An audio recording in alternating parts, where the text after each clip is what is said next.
भारी भरकम कीमतों के कारण हाथों से फिसल रहे आलू ने किसानों की टेंशन बढ़ा दी है। हाल ये है कि ऊना के किसानों ने अब आलू की खेती करने से हाथ पीछे खींच लिए हैं। जिला के छोटे किसानों ने इस बार पहले ही आलू की बिजाई नहीं की है और अब मध्यम व और किसानों ने पिछले वर्ष की तुलना में इस वर्ष आलू की खेती में कम रुचि दिखाई है। लाल सिंगी के किसान हितेश कहते हैं कि पहले वह 25 एकड़ में आलू लगाते थे, लेकिन अब 20 एकड़ जमीन में ही आलू की खेती कर रहे हैं। वहीं नगर परिषद ऊना के अध्यक्ष एवं जिला के अग्रणी किसान बाबा अमरजोत बेदी का कहना है कि पहले आलू की बिजाई के लिए 300 कट्टे बीज की खरीदारी की जाती थी, लेकिन इस बार भारी भरकम कीमतों के कारण केवल 150 कट्टे बीज ही खरीदा है। किसानों की चिंता सिर्फ बिजाई तक ही नहीं है।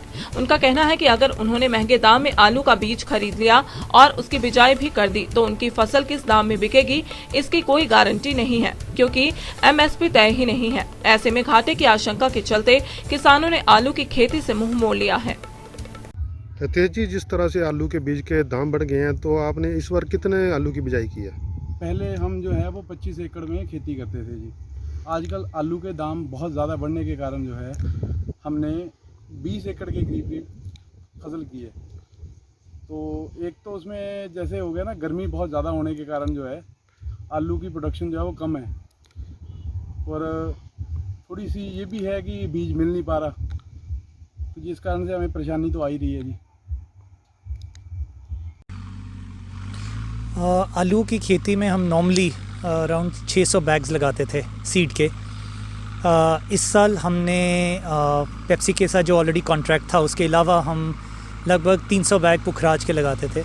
हमने इस साल 150 बैग्स ख़रीदे हैं। इसका मेन कारण था कि रिकॉर्ड बना इस बारी। सीड का प्राइस 1800 रुपया एक कट्टा, जिसको हम 50 kgs का बैग कहते हैं, 1800 रुपये है।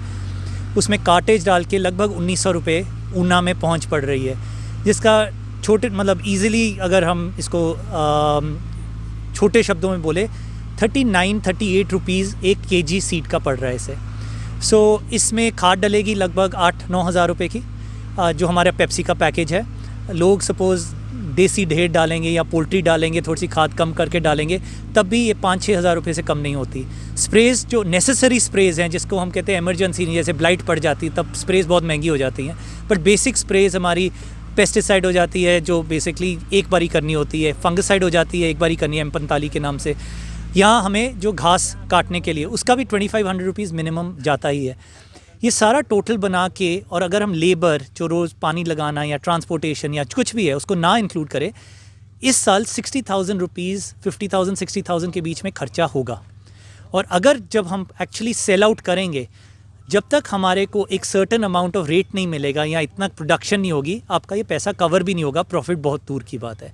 द ओनली थिंग इज़ लोगों को, आई थिंक पूरे हम किसानों को ज़मीन है, कुछ तो बोना है। मैंने इस साल आलू की प्लांटर की एक मशीन ली थी, डिडंट रियलाइज़ कि जब मैंने बुकिंग की थी कोविड का अभी तक आई थिंक नवंबर-दिसंबर में बुक की थी, अब ले ली है। सो कुछ ना कुछ तो लगाना था इस साल।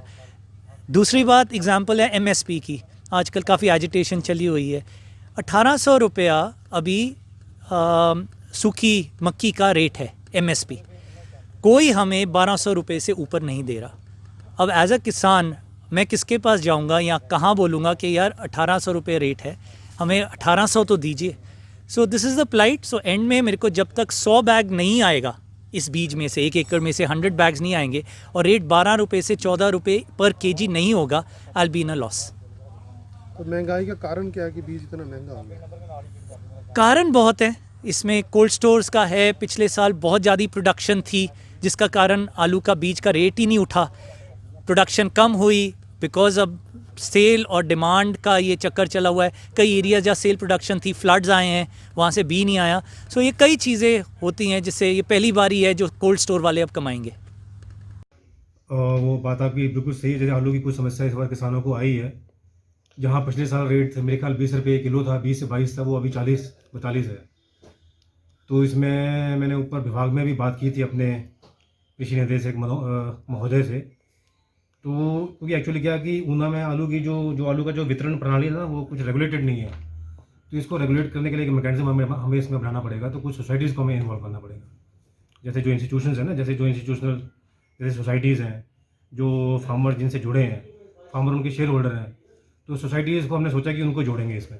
लेकिन अभी तो सीज़न निकल गया इस फसल का। हो सकता है शायद अगले साल से ये दिक्कत किसानों को नहीं आएगी।